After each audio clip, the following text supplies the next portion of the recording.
Hello साथियों, कैसे हैं आप सब। तो आप सब के लिए जो है कल जो है 40 क्वेश्चन लेके आए थे और बाकी के जो 60 क्वेश्चन हैं वो आज हम लोग करेंगे। ठीक है, फटाफट करेंगे, स्पीड में करेंगे। जो 2024 का पूछा गया एग्ज़ाम था उसके वही है। ठीक है, मतलब जो 2024 में 24-25 में आपका मैट्रिक का एग्ज़ाम हुआ था, उसका फाइनल एग्ज़ाम जो हुआ था उसी का ये जो है ना क्वेश्चन पेपर है, उसको सॉल्व कर रहे हैं हम लोग। मतलब ये सॉल्व करने का मेन रीज़न ये है कि हमें पता चले कि आजकल जो है मैट्रिक का जो एग्ज़ाम होता है उसमें किस किस तरह के प्रश्न आते हैं। ठीक है, चलिए बढ़ते हैं। कल 40 क्वेश्चन हो चुका था, आज जो है 40 के बाद 41 नंबर क्वेश्चन से शुरू करते हैं हम लोग। पढ़ते हैं सब सवाल को। सवाल क्या है, एक घनाभ है। ठीक है, घनाभ की लंबाई, चौड़ाई, ऊंचाई दिया हुआ है। ये लंबाई है, ये चौड़ाई है 6 मीटर और 5 मीटर का जो क्या है आपका ऊंचाई है। ठीक है, तो हमको क्या बोला है कि घनाभ के पार्श्व पृष्ठीय क्षेत्रफल निकालो। पार्श्व पृष्ठीय क्षेत्रफल मतलब होता है कि कुल कुल पृष्ठीय क्षेत्रफल अलग होता है और एक होता है पार्श्व पृष्ठीय क्षेत्रफल। पार्श्व पृष्ठीय क्षेत्रफल का मतलब होता है कि ऊपर का छत और नीचे का तली जो है ना वो दोनों शामिल नहीं, मतलब सिर्फ चारों दीवारों का क्षेत्रफल ही होता है।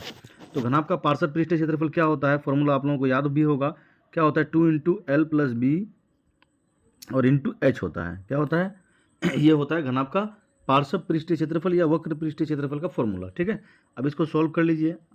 लंबाई कितना है आपका 15 मीटर है, 15। चौड़ाई कितना है 6 मीटर है, इंटू एच का मान कितना है 5 मीटर है। कर लीजिए गुना करना पड़ेगा आपको, अंदर जोड़ लीजिए। 15 और 6 21, 21 गुना 5, 21 5 105 गुना 200 कितना हो जाएगा 105 इंटू 2 कर देंगे तो 210 मीटर स्क्वायर। किस ऑप्शन में है 210 metre square, option number B में है। तो ऑप्शन बी क्या होगा हमारा, करेक्ट होगा। ठीक है, चलिए आगे बढ़ते हैं। अगला 42 नंबर क्वेश्चन देखते हैं। क्या है 42 नंबर क्वेश्चन कि 8 सेंटीमीटर 8 सेंटीमीटर भुजा वाला घन, ठीक है, में से 4 सेंटीमीटर भुजा वाले कितने घन बनाए जा सकते हैं। तो ऐसा सवाल जब भी दिखे आपको सीधा सीधा कर दीजिएगा। जो बड़का वाला है उसका आयतन और जो नीचे छोटा वाला है उसका आयतन से भाग दे देना है आपको। मतलब बड़ा वाला आयतन, घन का आयतन जानते हैं, भुजा क्यूब होता है, मतलब 8 गुना 8 गुना 8। और नीचे छोटा वाले का आयतन, छोटा वाला क्या है 4 गुना 4 गुना 4 है। अब इसको काट दीजिए, आप काट दीजिए इस तरह से। ठीक है, तो 4 दूनी 8, 4 दूनी 8 कट जाएगा। तो कितना आ गया देखिए, गुना करिए, 2 गुना 2 गुना 2 8 आ जाएगा हमारा। ठीक है, तो ऐसा सवाल जब भी दिखे ना तो बड़ा वाला घन का आयतन से छोटा वाला घन का आयतन से क्या करना है आपको, भाग कर देना है। बड़ा वाला जो आयतन होगा उसमें छोटा वाला आयतन से भाग कर देना। छोटा सा सवाल था ये। चलिए साथियों 43 नंबर प्रश्न को देखते हैं। 43 नंबर प्रश्न में 3 घन है। कितना घन है, 3 घन है। इसमें से पहला घन का जो किनारा है 3 सेंटीमीटर, दूसरा वाले घन का 4 सेंटीमीटर और तीसरा वाला जो है वो 5 सेंटीमीटर है। तो इन तीनों को पिघला करके क्या बनाया गया, एक अन्य घन बनाया गया बड़ा सा। ठीक है, मतलब 3 सेंटीमीटर वाला उसका आयतन निकाल लीजिए, कितना हो जाएगा, भुजा क्यूब होता है आयतन तो 27 आ जाएगा। 4 सेंटीमीटर वाले का 64 हो जाएगा, 5 सेंटीमीटर वाले का 125 हो जाएगा। ठीक है, अब क्या किया गया है, इस तीनों को पिघलाया गया है। ठीक है, तीनों को पिघला करके एक बड़ा सा घन बनाया गया। इसको जोड़ दीजिए आप लोग, जोड़ दीजिए, कितना हो जाएगा 16 का 6 हो जाएगा आपका, और यहाँ 216 हो जाएगा। कितना हो जाएगा 216। अब ये जो तीनों को, इसको 3 सेंटीमीटर वाला, 4 सेंटीमीटर वाला और 5 सेंटीमीटर वाला को पिघला करके बड़ा सा घन बनाया गया है। तो ये जो 216 आया, ये बड़ा वाला घन का क्या हो गया, आयतन हो गया। ठीक है, मतलब जो बड़ा वाला घन है उसका आयतन आ गया, मतलब a क्यूब बराबर कितना आ गया, ये आ गया हमारा 216 बड़ा वाला घन का आयतन। ठीक है, अब 216 आप लोग याद कीजिए, घनमूल अगर करेंगे हम लोग तो 216 किसका होता है, 6 का होता है। किसका होता है, 6 का होता है। ठीक है, मतलब बड़ा वाला जो घन बनेगा, जो चौथा घन बनेगा हमारा, उसका भुजा आ गया 6 आपका सेंटीमीटर। ठीक, तो बोल रहा है कि जो नया घन बना है बड़ा वाला घन, ठीक है, उसका पार्श्व पृष्ठीय क्षेत्रफल। तो देखिए घन का पार्श्व पृष्ठीय क्षेत्रफल क्या होता है, 4 × भुजा स्क्वायर होता है। ठीक है, 6a स्क्वायर होता है, सॉरी 4a स्क्वायर होता है। 6a स्क्वायर जो होगा कुल पृष्ठीय क्षेत्रफल होगा। तो देख लीजिए आप 4 × 6 का स्क्वायर, देख लीजिए इसको सोल्व कीजिएगा तो कितना आ जाएगा 144 आ जाएगा। कौन सा ऑप्शन सही होगा हमारा, ऑप्शन बी होगा सही। ठीक है, चलिए आगे बढ़ते हैं। 44 के बाद 45 नंबर प्रश्न को देखते हैं। क्या है 45 नंबर प्रश्न, देखिए पढ़ते हैं। क्या है, दो बेलन है। कितना बेलन है, 2 बेलन है। चलिए 44 नंबर सवाल को देखते हैं। क्या है, 2 बेलन है। कितना बेलन है, 2 बेलन है। ठीक है, 2 बेलन है, त्रिज्या दिया हुआ है दोनों बेलन का। ठीक है, और ऊंचाई का अनुपात दिया हुआ है, त्रिज्या और ऊंचाई का अनुपात दिया है। तो बोल क्या रहा है हमको, आयतन का अनुपात बताना है। किसका अनुपात, आयतन का। कोई दिक्कत नहीं, 2 बेलन है। मतलब पहला बेलन जो है, मान लीजिए इस तरह से बेलन होता है आपका। तो ये जो पहला बेलन है आपका, ये पहला वाला बेलन है, इसका त्रिज्या कितना है, इसको r1 लिख लेते हैं। r1 है 2। अच्छा, इसका ऊंचाई कितना है, इसका ऊंचाई जो है आपका h दिया हुआ है, कितना h1 भी लिख सकते हैं इसको हम लोग, 5 है। ठीक है, अच्छा उसी तरह से दूसरा वाला बेलन है, उसका जो आपका r1 दिया हुआ है 3, r1 कितना दिया हुआ है आपको, 3 दिया हुआ है, और h2 मतलब दूसरा बेलन का ऊंचाई है, ये है आपका 3। ठीक है, चलिए अब आयतन निकालते हैं हम। ठीक है, क्या करते हैं, आयतन निकालते हैं। तो क्या होता है, आयतन पाई r स्क्वायर h होता है, पाई r स्क्वायर h। आयतन क्या होता है, पाई r स्क्वायर h। अनुपात ही निकालना है हमको, तो पहला वाला का ऊपर रख देते हैं, दूसरा वाले का नीचे रख देते हैं। ठीक है, तो पाई से पाई कैंसिल हो जाएगा हमारा। ठीक है, अच्छा h अलग अलग है ना, r स्क्वायर, तो पहला वाले का r कितना है 1 है, सॉरी 2 है। देखिए r कितना है 2 है, तो 2 का स्क्वायर कितना हो जाएगा हमारा 4 हो जाएगा, 4 × 5 और बटा में दूसरा वाले का निकालना है हमको, तो 9 × कितना हो जाएगा हमारा 9 × 3। देखिए इसको सोल्व कीजिएगा तो कितना आ जाएगा, सोल्व करने के बाद आ जाएगा आपका 20/27, यानी कि कह सकते हैं हम 20:27। किस ऑप्शन में 20/27 देख लीजिए, किस ऑप्शन में है, तो ऑप्शन बी जो है हमारा 20/27 है, तो ऑप्शन बी होगा करेक्ट। ठीक है, चलिए आगे बढ़ते हैं। अगला 44 नंबर प्रश्न के बाद 45 नंबर में क्या है, पढ़ लेते हैं। यदि बेलन का वक्र पृष्ठ दिया हुआ है, ठीक है, वक्र पृष्ठ क्षेत्रफल कितना है 1760 है, तो इसकी आधार की त्रिज्या 14 सेंटीमीटर है। आधार की त्रिज्या कितना है 14 सेंटीमीटर। ठीक है, तो बोल रहा है कि इसकी ऊंचाई क्या होगी। ठीक है, कोई दिक्कत नहीं, ये क्या दिया हुआ है हमको, बेलन का वक्र पृष्ठीय क्षेत्रफल है। तो बेलन का वक्र पृष्ठीय क्षेत्रफल क्या होता है, 2πr और इंटू में होता है h, मतलब 2πr × h, ये बेलन का वक्र पृष्ठीय क्षेत्रफल होता है। तो बेलन का जो वक्र पृष्ठीय क्षेत्रफल निकाला गया है वो 2π आर इंटू एच वाला फॉर्मुला से निकला गया है, तो उस फॉर्मुला के बराबर में हम लोग जो बेलन का वक्र पृष्ठ क्षेत्रफल है उसको रख देते हैं। अब पाई का मान देखिए, जानते हैं आप लोग 22 बटा कितना होता है 7, आर दिया हुआ है हमको, आर कितना है 14, आर कितना है 14 और एच हमको नहीं पता है, बराबर में कितना है 1760 है, मतलब ठीक। अब क्या होगा, अब काट भी सकते हैं यहाँ से, देखिए ये कट गया तो 2 आ जाएगा, मतलब इधर सिर्फ आपका एच रह जाएगा और उधर है 1760 और ये जो है आपका 2 इंटू 22 इंटू 2 ये चले जाएगा नीचे हमारा, ठीक है। अब इससे आपको काटना है, काट दीजिए, 22 8 176 होता है, काटिएगा ना 22 8 176 मतलब 80 हो जाएगा। अब 80 को अगर काटिएगा 2 गुना 4 से तो कितना आ जाएगा आपका 20 आ जाएगा, कितना आ जाएगा 20 आ जाएगा। ऊंचाई कितना आ गया 20 सेंटीमीटर, किस ऑप्शन में है, ऑप्शन सी में है हमारा। चलिए आगे बढ़ते हैं, देख रहे हैं साथियों किस तरह के प्रश्न पूछे जा रहे हैं, ठीक है। इसी तरह के प्रश्नों को आपको रिवीजन करना है बढ़िया से, ताकि आप एग्जाम में बड़ी आसानी से क्वेश्चन को सॉल्व कर सकें। चलिए आगे 46 नंबर प्रश्न को देखते हैं, क्या है 46। एक धातु के पाइप का बाह्य त्रिज्या, ठीक है, और आंतरिक त्रिज्या दिया हुआ है। पाइप कैसा होता है, बेलनाकार होता है, ठीक है। यदि इसकी लंबाई मतलब h हो गया, ठीक है, कितना है 10 सेंटीमीटर है, तो धातु का आयतन निकालो। तो देखो 2 पाइप समझ लीजिए इसको आप, कितना पाइप समझ लेना है, 2 पाइप, 2 पाइप समझ के बनाइएगा तो आसानी से आ जाएगा। मतलब एक पाइप है बेलनाकार है तो पाई आर स्क्वायर एच, ये पहला पाइप। अच्छा, उसको दूसरा वाला को घटा देंगे, पाई आर स्क्वायर एच को हम लोग क्या करेंगे, घटा देंगे। तो देखिए कॉमन ले सकते हैं हम लोग, पाई और एच को कॉमन ले सकते हैं, ठीक है। तो क्या बचेगा r1 स्क्वायर, r1 का मान है 4, 4 का स्क्वायर कितना हो जाएगा 16 माइनस r2 स्क्वायर, r का मान 9 है, 3 है तो 9 हो जाएगा। अच्छा, पाई का मान कितना रखना है 22 बटा 7 रखना है और एच का मान कितना है 10 है, ठीक। अच्छा, अंदर में से कितना आ जाएगा आपको देखिए 7 आ जाएगा, कितना आ जाएगा 7, 7 से 7 कट गया, कितना बचेगा 220। किस ऑप्शन में 220 देख लीजिए आप लोग, ऑप्शन बी जो होगा करेक्ट होगा। चलिए आगे बढ़ते हैं, 47 नंबर प्रश्न को देखते हैं, क्या है इसी पढ़िए सवाल को आप लोग बनाने का प्रयास कीजिए खुद से भी, ठीक है। क्या दिया हुआ है, यदि किसी शंकु, कोई शंकु है, आधार का त्रिज्या क्या है r है, त्रिज्या की ऊंचाई क्या है l है, तो शंकु का वक्र पृष्ठ फॉर्मूला ही पूछ दिया आपको, तो पाई आर एल होता है। शंकु का वक्र पृष्ठ क्या होता है, पाई आर एल, ठीक है। कुल पृष्ठ बोलता है तो pi r into l plus r होता है, ध्यान रखिए। चलिए आगे 48 नंबर क्वेश्चन को देखते हैं, छोटा छोटा क्वेश्चन ही है, कुछ कुछ आसान है, कुछ कुछ थोड़ा सा डिफिकल्ट है, इसको बनाना पड़ेगा आपको। क्या है 48 नंबर प्रश्न को पढ़ते हैं। 14 सेंटीमीटर व्यास है, ठीक है, 14 सेंटीमीटर व्यास वाले अर्धगोले का कुल पृष्ठ क्षेत्रफल निकालना है। अर्धगोला देखें आप लोग जानते हैं ना, इस तरह से जो नारियल है, नारियल वो अर्धगोला का ही होता है, ठीक है। ये नारियल, ये आपका अर्धगोला है, आपका इसका व्यास कितना दिया हुआ है आपको, व्यास दिया हुआ है 14, तो आर कितना हो जाएगा आपका, आर आ जाएगा आपका 7 सेंटीमीटर, ठीक है। अच्छा, उसके बाद क्या बोले, कुल पृष्ठ क्षेत्रफल, तो अर्धगोला का वक्र पृष्ठ क्षेत्रफल भी होता है और कुल पृष्ठ भी होता है, तो कुल होता है आपका 3 पाई आर स्क्वायर, 3 पाई, पाई का मान 22/7 आर स्क्वायर मतलब 7 गुना 7। अब इसको काट दीजिए, अब ये कट गया आपका, देख लीजिए गुना कीजिएगा, 22 या 66, 66 गुना आपको क्या करना है, गुना करके देखिए तो क्या आंसर होगा इसका, गुना कर लीजिए आप लोग, 22 से 66, 66 को अगर 7 से गुना करेंगे तो कितना आ जाएगा, गुना कीजिए आप लोग, गुना करके देखिए तो 462 आ जाएगा, कितना आ जाएगा 462। किस ऑप्शन में 462, अच्छा किसी ऑप्शन में नहीं है 462, वो पाई को पाई रख देना है ना। अच्छा अच्छा अच्छा, ऐसा सवाल है कि पाई को क्या करना है आपको, पाई ही रख देना है, मतलब ऐसे सोल्व करना था, पाई का मान 22/7 नहीं रखना था, ठीक है। तब क्या हो जाएगा 3 यहाँ बना देते हैं, 3 पाई आर स्क्वायर, आर का मान कितना है आपका 7 है, तो 7 का स्क्वायर कितना हो जाएगा 49 हो जाएगा। अब इसको गुना कीजिएगा तो कितना आ जाएगा, गुना कीजिए 7 4 147, कितना आ जाएगा 147 पाई हो जाएगा, ठीक है। मतलब आपको ना पाई का मान जो 22/7 यहाँ रखे थे रखना नहीं था, पाई को देखो आंसर में पाई दिया हुआ है, हर जगह क्या लिखा हुआ है, देखो पाई लिखा हुआ है, तो इसका मतलब 147, ऑप्शन ए हमारा करेक्ट होगा। अगर पाई नहीं लिखता तो फिर 462 आंसर आता, ठीक है। चलिए आगे ये ध्यान रखना है आपको, कभी कभी पाई का पाई रहने देता है, कभी पाई का मान 3.14 लिखता है, इसको ध्यान रखिएगा। एक शंकु है जिसका आयतन दिया हुआ है, कितना है 1570 सेंटीमीटर क्यूब है, इसके आधार का क्षेत्रफल दिया हुआ है, तो इसकी ऊंचाई निकालना, सिंपल सा है। शंकु का क्या होता है आयतन जो निकाला होगा 1570 कैसे आया होगा, ये होता है 1/3 पाई आर स्क्वायर एच, और पाई का मान यहाँ पे रखना है हमको आर स्क्वायर, आर कितना है, आर जो है पाई, अच्छा यहाँ पर भी नहीं रखना पड़ेगा, यहाँ पर भी इस तरह से बनाना पड़ेगा आपको, मतलब 1/3 पाई को पाई आर स्क्वायर एच, तब बराबर में आया है 1570, ठीक है 1570। अच्छा, यहाँ पर आप देख लीजिए पाई स्क्वायर का मान आपको दिया हुआ है, देखिए आधार का क्षेत्रफल बोला है, इसका मतलब वृत्ताकार ही आधार होता है ना। एक शंकु अगर हम लोग बनाएं इस तरह से तो आधार कैसा होता है, वृत्त की तरह होता है, तो आपको ना क्षेत्रफल आधार का दिया हुआ है, मतलब पाई आर स्क्वायर दिया हुआ है 314 और एच हमको पता नहीं है, और बराबर में है कितना, बराबर में आपका 1570।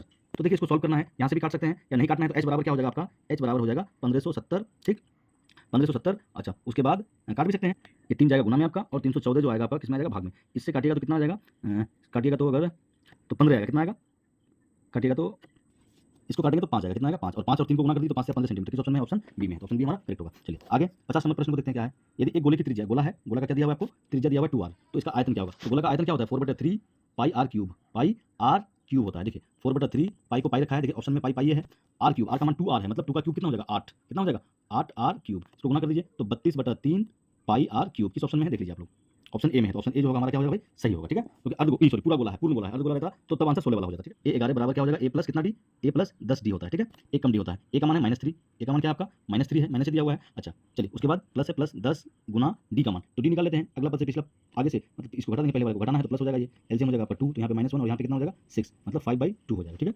तो -3 प्लस यहाँ पे रख दीजिए मान, सीधा सिंपल सा यहाँ पे रख दीजिए, ठीक है, यहाँ पे रख दीजिए 2, तो 2 से काटेंगे तो 5 आएगा, और 5 5 कितना हो गया 25, 25 हो गया यहाँ। अब घटा दीजिए, देखिए 25 में से 3 चला जाएगा, कितना हो जाएगा 22 बचेगा, किस ऑप्शन में है 22, ऑप्शन नंबर बी में, तो ऑप्शन बी जो होगा हमारा क्या होगा, करेक्ट होगा, ठीक है साथियों, समझ रहे होंगे आप लोग। चलिए 52 नंबर प्रश्न को देखते हैं, क्या है 52, क्या बोल रहा है कि एक एपी दिया हुआ है आपको, एपी में पहला पद है, पहला पद, दूसरा पद, तीसरा पद और अंतिम पद है, बोला टोटल कितना पद है, मतलब एन निकालना है। फॉर्मूला आपको पता है ना, ए एन बराबर क्या होता है, ए प्लस एन माइनस 1 इंटू में डी होता है, मतलब आपको एन निकालना है। ए एन आपको पता है 8 है, ऐसे निकालिएगा, फॉर्मूला लगाइए, अपने आप आ जाएगा। ए का मान कितना है आपका 41 है, एन आपको पता नहीं है -1, और डी आप निकाल सकते हैं, डी कितना हो जाएगा, देखिए 38 में से घटा दीजिए ना, देखिए 38 में से अगला से पिछला घटा देते हैं तो आता है ना 3 आ जाएगा, वो भी माइनस में, मतलब माइनस में कितना हो जाएगा 3 हो जाएगा, ठीक है। अच्छा अब इसको सॉल्व कीजिए, तो पहले कौन आएगा 41 इधर आके 49 हो जाएगा, कितना हो जाएगा 49 हो जाएगा आपका, नहीं 49 नहीं होगा, माइनस में होगा ना, तो आएगा तो 33 हो जाएगा। कितना हो जाएगा? 49 नहीं होगा, माइनस में 33 हो जाएगा, ठीक है। और वो -3 भाग में आ जाएगा आपका, तो n-1। अब इसको माइनस से माइनस कैंसिल कर दिए, ठीक है। ये माइनस से माइनस कैंसिल हो गया, 3 से आएगा 11, 11 में 1 प्लस हो जाएगा तो 12, n का मान कितना आ गया आपका? 12 आ जाएगा। किस ऑप्शन में है 12? ऑप्शन नंबर ए में है 12, ठीक है। चलिए आगे बढ़ते हैं। चलिए अगला सवाल देखते हैं। 52 का योग निकालना है। तो योग के लिए फॉर्मूला क्या होता है जानते हैं ना, Sn बराबर होता है n/2।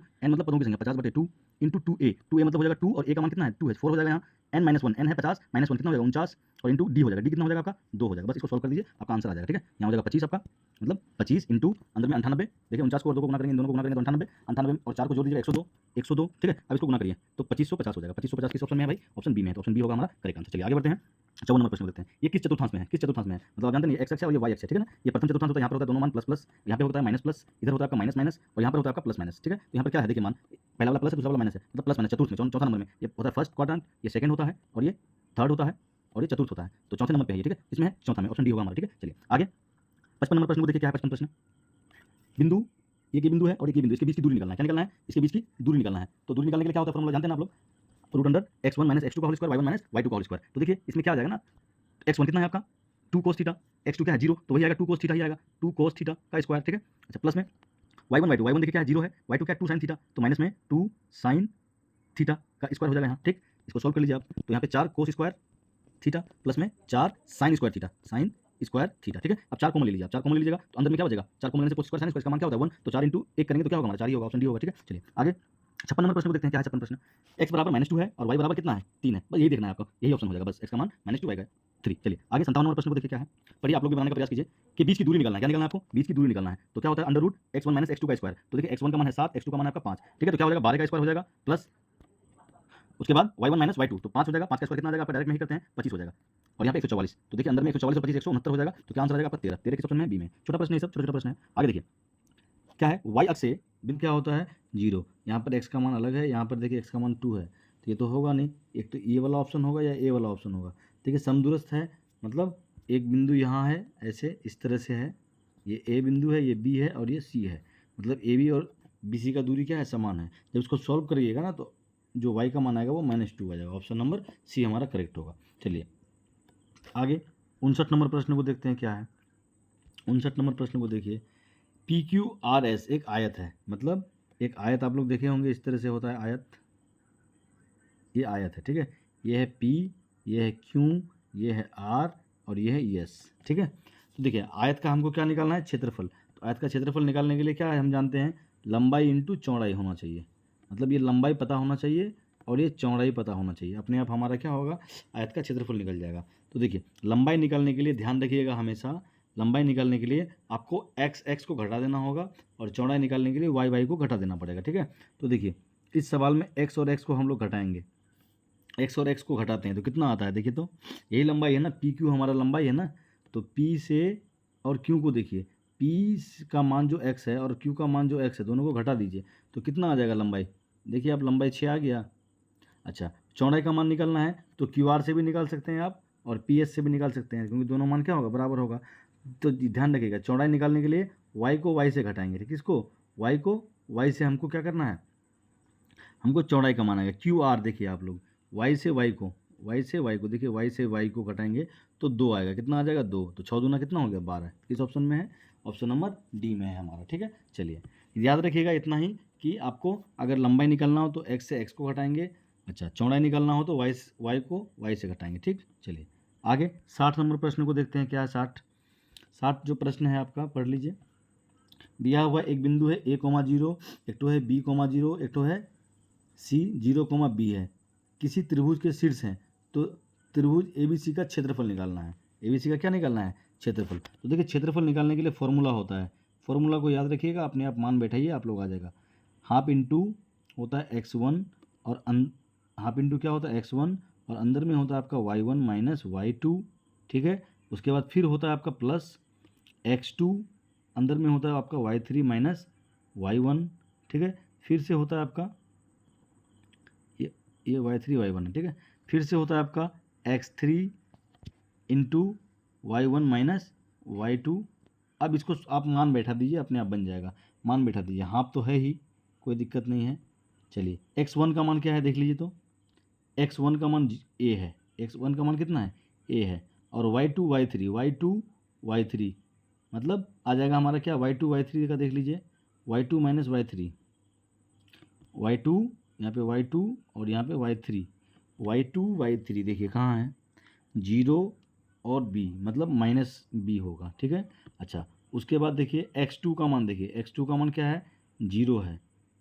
अच्छा उसके बाद y3 और ये x2 का मान 0 बैठा देंगे अगर, तो ये पूरा क्या हो जाएगा, 0 ही हो जाएगा, ये पूरा क्या हो जाएगा आपका, 0 हो जाएगा। अच्छा x3 का मान देखिए, x3 का मान भी क्या है, 0, तो ये भी क्या हो जाएगा, पूरा 0 हो जाएगा। मतलब कहने का ये हुआ कि आंसर जो होगा हमारा क्या हो जाएगा, आंसर हाफ ए बी वाला आंसर हो जाएगा, हाफ ए बी। माइनस में होना चाहिए लेकिन यहाँ किसी भी ऑप्शन में माइनस में नहीं दिया हुआ है, मतलब यही वाला ऑप्शन होगा हमारा करेक्ट, ठीक है। चलिए आगे बढ़ते हैं, 61 नंबर प्रश्न को देखते हैं। क्या 61 नंबर प्रश्न, निम्नलिखित में कौन बहुपद है, निम्नलिखित में कौन बहुपद है, ठीक है, बहुपद पहचानना है, ठीक है। ओ कौन बहुपद नहीं है, नहीं है देखना है, ये बहुपद है, ये भी बहुपद है, ये भी बहुपद है, ये जो है बहुपद नहीं है, तो क्या आंसर होगा, इसका आंसर डी होगा। चलिए आगे बढ़ते हैं, अगला क्वेश्चन को देखते हैं। 62 नंबर प्रश्न क्या है, बहुपद, ये एक बहुपद है, एक बहुपद ये है, इसका घात बोला है, तो घात के लिए क्या करना पड़ेगा, इसको 6×5 11 किस ऑप्शन में है, ऑप्शन सी में है। मतलब इसका जो पावर होगा और इसका जो पावर होगा दोनों देखिए सेम चीज़ को गुना करते हैं तो पावर प्लस हो जाता है, ठीक है, इसलिए क्या हो जाएगा, 11 हो जाएगा।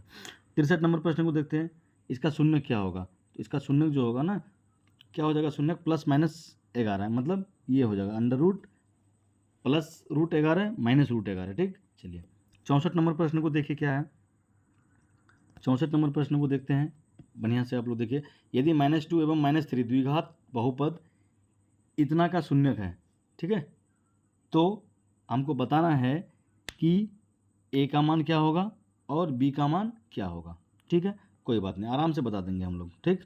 बताते हैं क्या होता है, शून्यक दिया हुआ है, एक होता है अल्फ़ा और एक होता है बीटा, अल्फ़ा प्लस बीटा हमको दिया हुआ है, जानते हैं हम लोग अल्फ़ा प्लस बीटा बराबर -b/a होता है, ठीक है। अच्छा अल्फ़ा क्या है हमारा -2, बीटा क्या है हमारा -3, -b/a होता है, -b का मान क्या है यहाँ पे हमारा, ये b है, a+1, तो यानी कि a और 1 दोनों माइनस हो जाएगा। a का मान क्या है, 1 है, लिख भी सकते हैं, नहीं भी लिख सकते हैं। यहाँ देख लीजिए आप, -5 आ गया, वो 1 आके क्या हो जाएगा, प्लस हो जाएगा, और उधर है -a, तो देखिए -4 बराबर -a, इसको काट दीजिए, एक ए का मान कितना आ गया आपका, ए का मान आ गया आपका 4, ए का मान 4 किस ऑप्शन में है देख लीजिए, सिर्फ ऑप्शन डी में ए का मान 4 है, तो अब आगे जो है ना अल्फा इंटू बीटा करने का भी कोई ज़रूरत नहीं है हमको, तो कौन सा ऑप्शन होगा करेक्ट, जो ऑप्शन होगा हमारा डी होगा। चलिए 65 नंबर प्रश्न को देखते हैं क्या है, फटाफट थोड़ा सा सॉल्व कर रहे हैं आज, जल्दी जल्दी आंसर आप लोग भी दीजिए। एक बहुपद दिया हुआ है हमको, ये बहुपद है, शून्यकों का गुणनफल बोल रहा है कितना, 8 है, तो हमको बोल रहा है ए का मान निकालो, तो शून्यकों का गुणनफल का मतलब अल्फा इंटू बीटा कितना दिया हुआ है, 8, और अल्फा इंटू बीटा जो 8 दिया हुआ है वो कैसे आता है, c/a कह के आता है, अल्फा इंटू बीटा बराबर क्या होता है, c/a। आप खुद देख लीजिए, आप खुद देख लीजिए, ए का मान कितना है, 1 है, ठीक, तो सी का मान क्या आ जाएगा बताइए, 8 ही आएगा, क्या आ जाएगा, 8 किस ऑप्शन में है, ऑप्शन सी में है, ठीक। चलिए आगे 65 नंबर के बाद 66 नंबर सवाल को देखते हैं, क्या है 66 नंबर सवाल, क्या बोल रहा है, किस द्विघात बहुपद का शून्यक 4 और -2 होगा, नीचे द्विघात बहुपद दिया हुआ है आपको और बोला है कि किसका शून्यक है ये, ठीक है, किसका शून्यक 4 और -2 होगा, बताइए आप लोग। देखिए ये वाला शून्यक क्या है आपका, प्लस में है, और ये वाला क्या है आपका, माइनस में है, इसका मतलब ये हुआ कि ये जो शून्यक आया है 4 गुणनखंड के रूप में था तो माइनस में था, इसका मतलब जो बीच वाला bx होगा वो माइनस वाला होगा, मतलब ये दोनों कैंसिल हो गया आपका, ठीक है।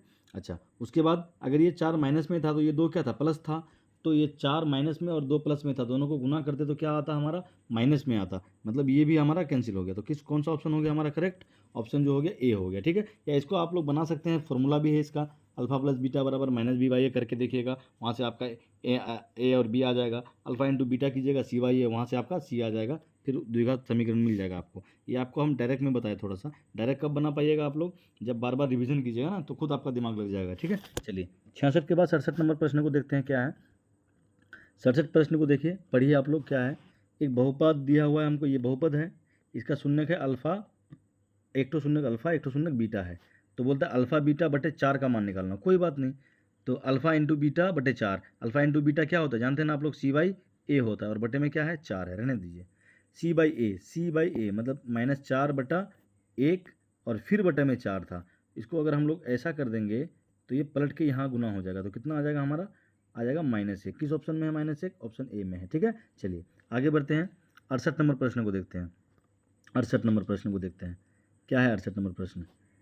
क्यू एक्स का एक शून्य, बहुपद क्यू एक्स है, उसका एक शून्य दिया हुआ है -3, तो उसका गुणनखंड क्या होगा, वही बात है। देखिए अगर शून्य माइनस में दिया है तो गुणनखंड क्या हो जाएगा, प्लस में हो जाएगा। कौन सा ऑप्शन होगा हमारा, बी होगा। अगर यहीं पे शून्य प्लस में रहता और गुणनखंड मांगता तो माइनस वाला होता, ऑप्शन ए होता। अभी देखिए शून्य माइनस में है तो प्लस वाला आंसर होगा हमारा। चलिए 68 के बाद क्या होगा, 69 नंबर सवाल को देखते हैं, क्या है 69।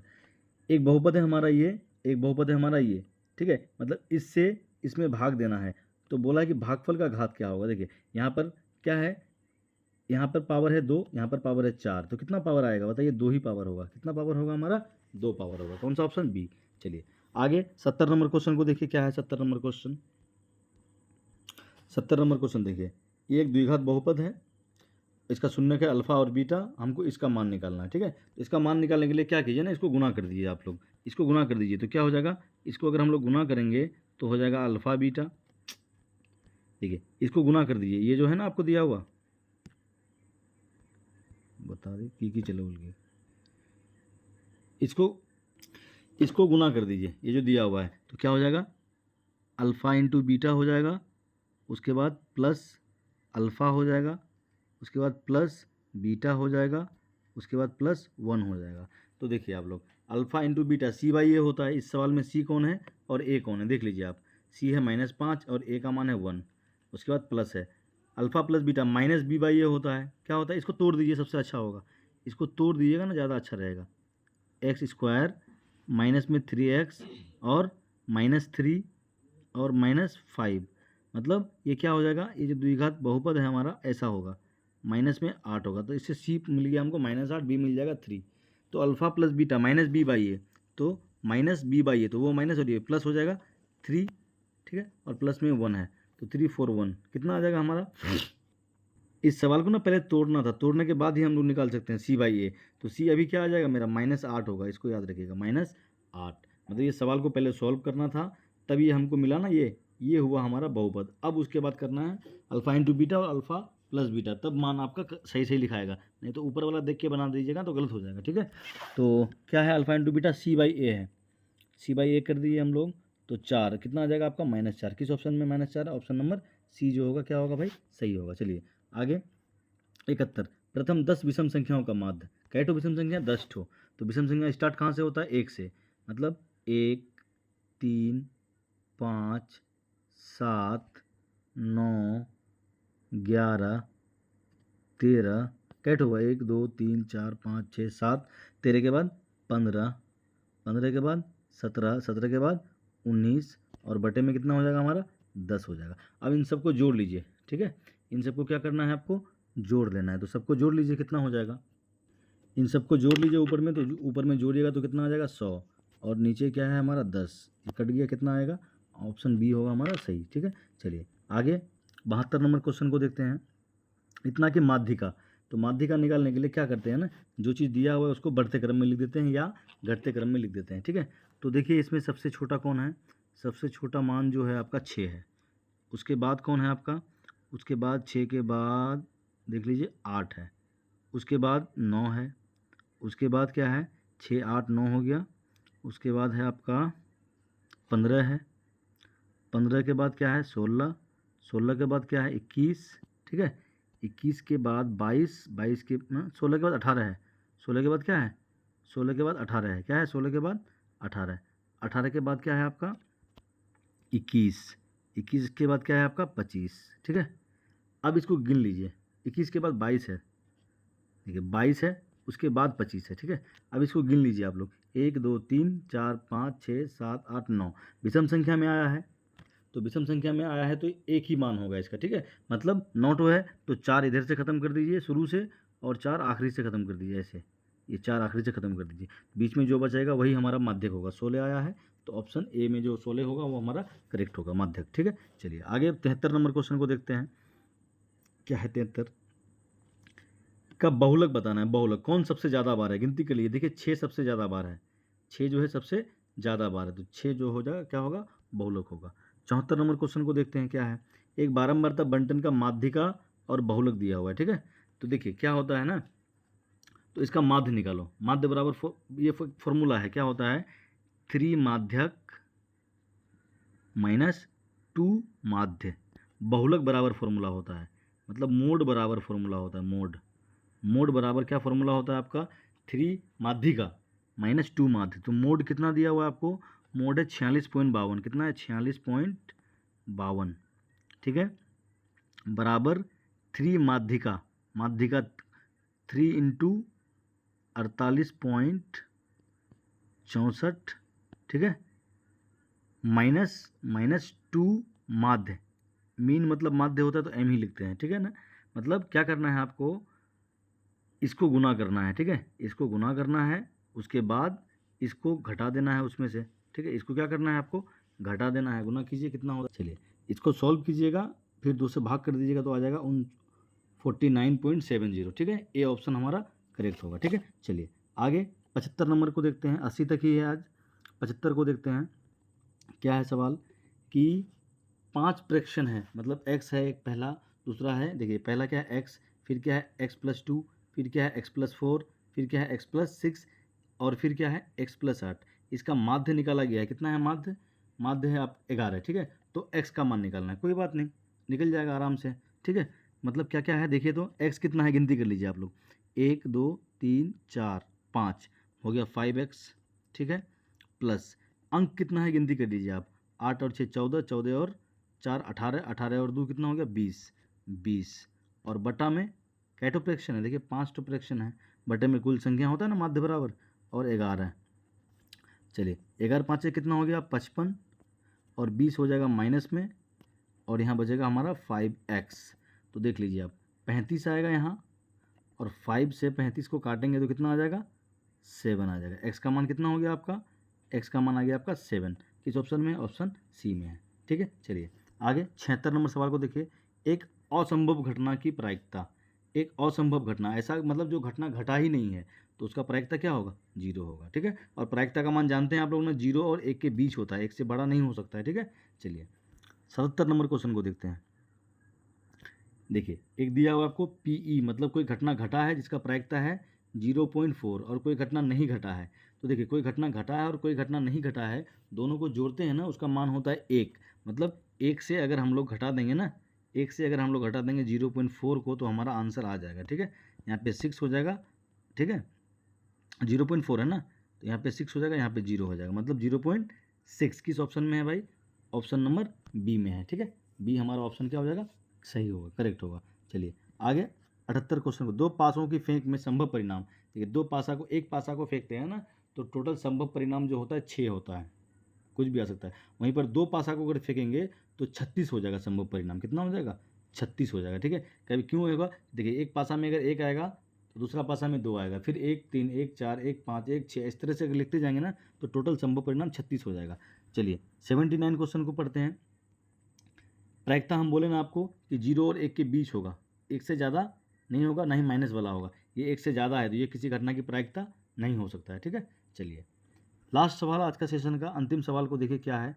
एक पासे की एक फेंक में, एक पासा में कितना कितना रहता है लिखा हुआ है, 1 2 3 4 5 डॉट डॉट रखा रहता है ना लूडो का गोटी में, तो 6 तक अंकित रहता है, ठीक है। तो बोल रहा है एक पासे की फेंक में विषम संख्या नहीं आने की प्रायिकता, देखिए क्या क्या रहता है, 1 रहता है, 2 रहता है, 3 रहता है, 4 रहता है, 5 रहता है और 6 रहता है। ये बोल रहा है विषम संख्या नहीं होना चाहिए, तो ये विषम नहीं, ये नहीं और ये नहीं, विषम नहीं होगा तो क्या होगा, सम होगा। मतलब सम कैटो है, 1 टो 2 टो 3 टो, 3/6, इसको जब काटेंगे तो 1/2 हो जाएगा, क्या हो जाएगा 1/2, किस ऑप्शन में, ऑप्शन